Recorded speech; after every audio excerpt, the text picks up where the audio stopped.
Do you know which country is becoming the next manufacturing powerhouse? It is not Bangladesh, it is not India, it is actually Vietnam.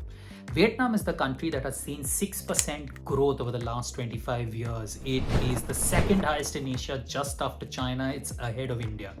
So, why is Vietnam becoming so big when it comes to manufacturing? There are multiple reasons. One, because of tensions with China, a lot of American companies are slowly wanting to moving out of China, and Vietnam becomes a very interesting bet because they have a strong manufacturing presence. They're very close to China, so they're very close to the tech capital of China, Shenzhen. So companies can make in Shenzhen, assemble in Vietnam, or make in Vietnam, assemble in Shenzhen. It has a huge coastline, and as a result, a lot of ports and ships can move in and out. Also, it is slowly moving up the tech chain now.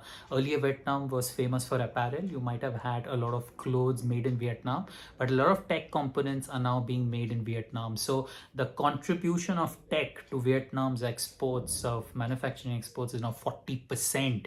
Earlier, it was just 10 or 15%. So also, Vietnam has a very young workforce, a workforce that doesn't charge too much, and a government which is on excellent terms with both China and the US. And that is why Vietnam is moving up. So what can stop Vietnam's progress? So number one, it is still not seen as an expert in tech components. It's moving up, but it's not really moved up when it comes to real high value tech components. Also, China to a certain extent is tolerating Vietnam today. The day Vietnam becomes a true competitor to China is when its resilience will be tested.